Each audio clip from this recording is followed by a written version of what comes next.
Right, ఇది జమ్మూ కాశ్మీర్ శ్రీనగర్ లో జరిగిన సంఘటన. ఏదైతే 3000 కేజీల పేలుడు పదార్థాన్ని ఫరీదాబాద్ లో పోలీసు అదుపులోకి తీసుకున్నారు. దాంట్లో 2700 కిలోల్ని అదుపులోకి తీసుకున్నారు. 300 కిలోలు ఇంకా మిస్సింగ్, దాని గురించి ఇంకా అన్వేషిస్తూ ఉన్నారు. ఢిల్లీలో బ్లాస్ట్ జరగడానికి కొంత ఉపయోగిస్తే మిగిలింది ఎక్కడ ఉండిపోయింది అనేది కొంత పోలీసులు దాన్ని వెంట పడుతూ ఉన్నారు. ఎలా ఎడదాచిపెట్టారని కూడా వాళ్ళందరూ విచారిస్తున్నారు. ఇదే క్రమంలో ఫరీదాబాద్ దొరికినటువంటి ఆ పేలుడు పదార్థాన్ని జమ్మూ కాశ్మీర్కి ఎక్స్ట్రాక్షన్ అంటే అక్కడ శాంపిల్స్ తీసుకొని దాన్ని కొంత చూస్తూ ఉన్నారు, పరిశీలిస్తూ ఉన్నారు, ఎక్స్ట్రాక్ట్ చేస్తున్నారు దాని నుంచి. సో దాంట్లో ఏముంది, ఎటువంటి విధంగా చేశారు, ఏ రకంగా ఉంది అనే దానిపైన తనిఖీలు జరుగుతూ ఉండగా ఫోరెన్సిక్ అధికారులు, పోలీసు అధికారులు కలిసి ఈ నౌగాం పోలీస్ స్టేషన్ పరిధిలో ఎంత చోటు చేసుకుంటూ ఉండగా ఒక్కసారిగా బ్లాస్ట్ సంభవించింది. ఆ పేలుడు పదార్థం కాస్త పేలిపోయింది. పేలుడుతో ఒక్కసారిగా నీ సమీపంగా ఉన్నటువంటి ప్రాంతాల ప్రజలు ఉలిక్కి పడ్డారు. ఇల్లు ధ్వంసమైపోయాయి. పోలీస్ స్టేషన్ బిల్డింగ్ పూర్తిగా ధ్వంసమైపోయింది. పలు వాహనాలకి నిప్పంటుకుంది. చాలా ఢిల్లీ బ్లాస్ట్ తరహాలోనే ఇక్కడ కూడా అదే తీరుగా అదే తరీకాలో చాలా పెద్ద ఎత్తున ఒక బ్లాస్ట్ సంభవించింది. మా ప్రతినిధి నవీన్ సిద్ధంగా ఉన్నారు. నవీన్, సో జమ్మూ కాశ్మీర్ శ్రీనగర్ జరిగిన సంఘటన పైన అప్డేట్స్ ఏంటి? ఇప్పుడు అక్కడ పోలీస్ స్టేషన్ ఆవరణలో వాళ్ళు చెక్ చేస్తూ ఉండగా, శాంపిల్స్ పరిశీలిస్తుండగానే ఈ ఘటన చోటు చేసుకుంది. సో దీని వెనుక ఇంకేదైనా ఉగ్ర కుట్ర ఉండే అవకాశం ఉందా? ప్రస్తుతానికి పోలీసులు మొత్తం అదే కోణంలో దర్యాప్తు చెప్పడం జరుగుతుంది. నిన్న రాత్రి 11:22 ఈ యొక్క బ్లాస్ట్ అనేది కూడా జరిగినట్టు కూడా తెలుస్తుంది. అయితే ఈ యొక్క బ్లాస్ట్ లో మాత్రం దాదాపు 10 మందికి పైన మృతి చెందారు. దాదాపు 36 మందికి గాయాలైనట్టు కూడా తెలిసినాయి. వారందరూ కూడా ఇక్కడ సమీపంలో ఉన్నటువంటి పోలీస్ ఆర్మీ బేస్ క్యాంప్ కూడా తరలించడం జరిగింది. వాళ్ళు ప్రస్తుతానికి చికిత్స కూడా అందిస్తున్నటువంటి పరిస్థితి నెలకొంది. అయితే రాత్రి ఈ బ్లాస్ట్ జరిగినటువంటి సమయంలో అక్కడ చుట్టుపక్కల ఉన్నటువంటి వారు స్పష్టంగా కూడా చెప్తున్నారు, ఇది పెద్ద ఎత్తున శబ్దం కూడా రావడం జరిగింది. ఒక్కసారిగా భయపడ్డామని చెప్పేసి కూడా అక్కడ ఉన్నటువంటి స్థానికులు చెప్పడం జరుగుతుంది. ఎందుకంటే ఈ బ్లాస్ట్ అనేది చాలా తీవ్రతతో కూడా ఈ యొక్క బ్లాస్ట్ జరిగినట్టు కూడా తెలుస్తుంది. అయితే నౌగాం పోలీస్ స్టేషన్ లో అక్కడ ఉన్నటువంటి ఫోరెన్సిక్ సంబంధించినటువంటి టీమ్స్ తో పాటు జమ్మూ కాశ్మీర్ పోలీసులు అక్కడ ఉన్నటువంటి అమోనియం నైట్రేట్ నమూనాలను సేకరిస్తున్నటువంటి సమయంలో ఒకసారిగా ఈ యొక్క బ్లాస్ట్ జరిగినట్టు కూడా తెలుస్తుంది. ఎందుకంటే మొన్న రీసెంట్ గా జరిగినటువంటి ఫరీదాబాద్ జరిగినటువంటి రైడ్స్ తర్వాత అనేక ప్రాంతాల్లో అమోనియం నైట్రేట్ కూడా పోలీసులు స్వాధీనం కూడా చేసుకోవడం జరిగింది. ఒకవైపు గుజరాత్ ఏటీఎస్ తో పాటు జమ్మూ కాశ్మీర్ పోలీసులు, ఢిల్లీ సంబంధించినటువంటి ఇంటెలిజెన్స్ పోలీసులు వీరు ముగ్గురు కూడా జాయింట్ ఆపరేషన్ కూడా చేపట్టడం జరిగింది. జాయింట్ ఆపరేషన్ చేసినటువంటి సమయంలో మాత్రం 2700 కిలోల అమోనియం నైట్రేట్ కూడా స్వాధీనం చేసుకున్నారు. దాంతోపాటు ఇది 360 కిలోల అమోనియం నైట్రేట్. అయితే నౌగాం పోలీస్ స్టేషన్ లో ఈ ఫోరెన్సిక్ నిపుణులు కూడా వీళ్ళు నమూనాలు సేకరిస్తున్నటువంటి సమయంలో ఈ బ్లాస్ట్ జరిగిందని చెప్పేసి కూడా పోలీసులు చెప్తున్నారు. కానీ ఒకవేళ ఈ అమోనియం నైట్రేట్ నమూనాలు సేకరిస్తున్నటువంటి సమయంలో ఇంత తీవ్రత ఏ విధంగా జరిగిందనే అంశాలు కూడా మరోవైపు ఈ దీనికి సంబంధించినటువంటి కేసును కూడా దర్యాప్తు కూడా చెప్పడం జరుగుతుంది. కాబట్టి ప్రస్తుతానికి ఈ టెర్రర్ సంబంధించినటువంటి బ్లాస్ట్ గానే కొంతమంది చెప్తున్నారు. కానీ అఫీషియల్ గా పోలీసులు మాత్రం ఇది నమూనాలు సేకరిస్తున్నటువంటి సమయంలోనే ఈ బ్లాస్ట్ జరిగిందని చెప్పేసి ఒకవైపు ఆ పోలీసులు చెప్పడం జరుగుతుంది. ఎందుకంటే ఈ బ్లాస్ట్ జరిగితే ఇంత తీవ్రత ఏ విధంగా ఉంటుందని చెప్పేసి కూడా కొంతమంది ప్రశ్నిస్తున్నారు. ఎందుకంటే రీసెంట్ గా జరిగినటువంటి రెడ్ ఫోర్ట్ బ్లాస్ట్ సంబంధించినటువంటి లింకులతోటి ఈ బ్లాస్ట్ కూడా జరిగిందని చెప్పేసి కూడా కొంతమంది సోషల్ మీడియాలో కూడా ట్వీట్ కూడా చేసినటువంటి పరిస్థితి నెలకొంది. కాబట్టి అనేక కోణాల్లో కూడా పోలీసులు దర్యాప్తు చేపడుతున్నారు. రాత్రి 11:20 ఈ బ్లాస్ట్ జరిగినటువంటి నేపథ్యంలో అనేక కోణాల్లో ఇటు ఒకవైపు జమ్మూ కాశ్మీర్ పోలీసులతో పాటు సపరేట్ ఒక టీమ్స్ కూడా ఏర్పాటు చేయడం జరిగింది. ఇంటెలిజెన్స్ సంబంధించినటువంటి ఆ టీమ్స్ తో పాటు అక్కడ ఉన్నటువంటి క్రైమ్ బ్రాంచ్ పోలీసులు కూడా తనకి ఇన్వెస్టిగేషన్ కూడా చేపట్టడం జరుగుతుంది. మనం రైట్, సో ప్రజెంట్ ఈ శాంపిల్స్ ఎక్స్ట్రాక్షన్ సమయంలో అక్కడ పోలీసులు ఎంతమంది ఉన్నారు? సో దీని వెనుక ఈ పేలుడు పదార్థాన్ని పరిశీలిస్తుండగా ఈ ఘటన చోటు చేసుకుందంటే ఏదైనా బ్లాస్ట్ అయ్యే ఫ్లేమేబులా, అంటే అది గ్యాస్ లాగా టచ్ అవ్వగానే బ్లాస్ట్ అవుతుందా, ఎలాంటి జరిగింది? ఆ తర్వాత దీన్ని ఎలాగైనా పరిశీలిస్తారు? ఇది పరిశీలించినా లేకపోతే ఇంకేదైనా దీని వెనుక ఉన్నటువంటి విషయాన్ని తెలుసుకోవాలన్నా కూడా బ్లాస్ట్ అయ్యే విధంగా ఉగ్రవాదులు ఏమైనా ప్లాన్ చేసి పెట్టారా?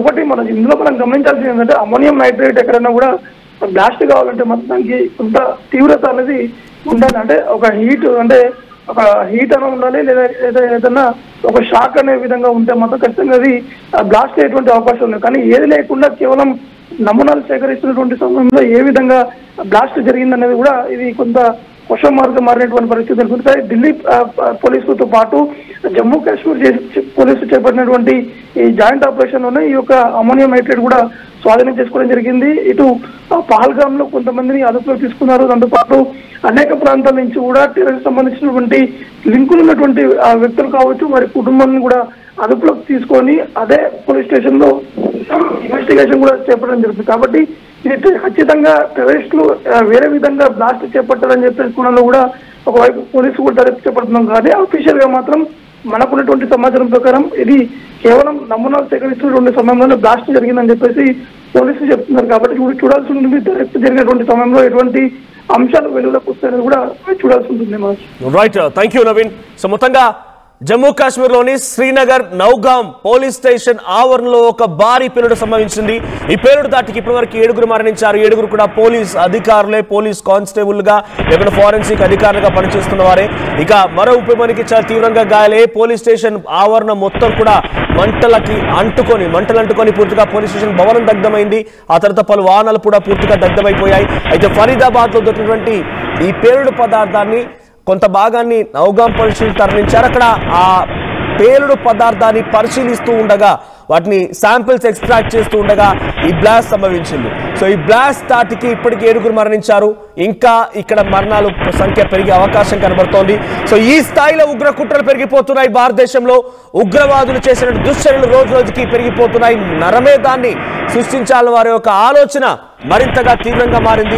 ఎక్కడికక్కడ కట్టుదిట్టమైపోయి మనం కూడా అలర్ట్ గా ఉండిపోయి స్లీపర్ సెల్స్ ని, ఈ నీచ్ కమింగ్ కుత్తేగాల్ని పట్టించకపోతే మనమంతా ప్రమాదంలో పడ్డట్టు.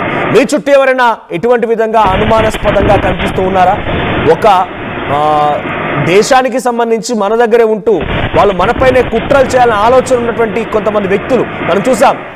చార్మార్ సమీపంగా రాజేంద్ర నగర్ ఈ ప్రాంతాల్లో ఓల్డ్ సిటీలో నుంచి మొయిదున్ అనేటువంటి ఒక వ్యక్తి ఉగ్రవాదులకు సపోర్ట్గా ఉండిపోయి రేసినటువంటి ఒక పాయిజన్ ని తయారు చేశాడు.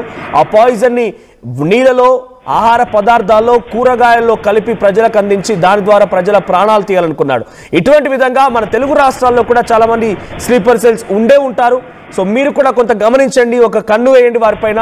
మీకు ఎటువంటి చిన్న అనుమానం వచ్చిన వెంటనే పోలీసులకి సమాచారం అందించే ప్రయత్నం చేయండి. సో ప్రజెంట్ నేను చెప్తున్న ఈ వార్తలో CCTV దృశ్యాలు మీరు చూస్తున్నారు. 11:22 సమయానికి ఈ ఘటన చోటు చేసుకుంది.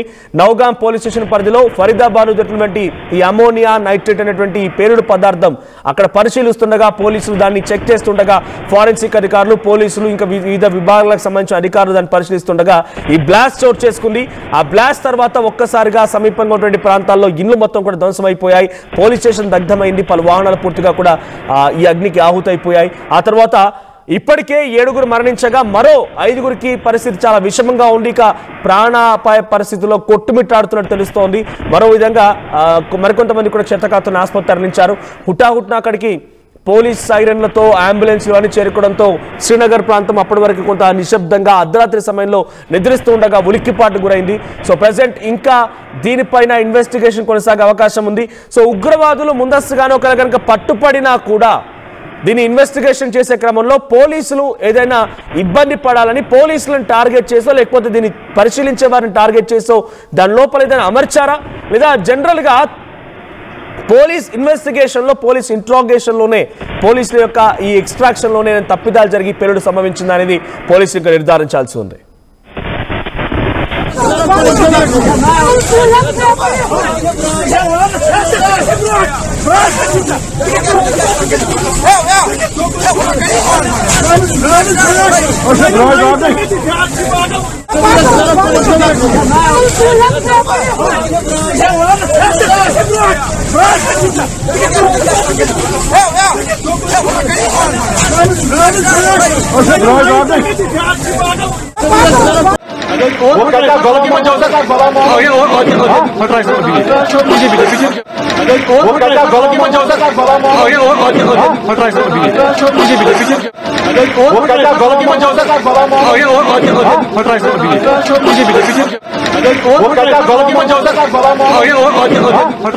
ఐటీ కెరియర్ కోసం చూస్తున్నారా?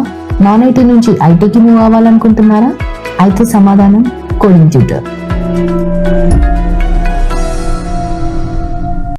Local to global news at your finger tips. మీ చేతిలో ఒక ఆయుధం. Download raw TV app. Media legend Ravi Prakash is back.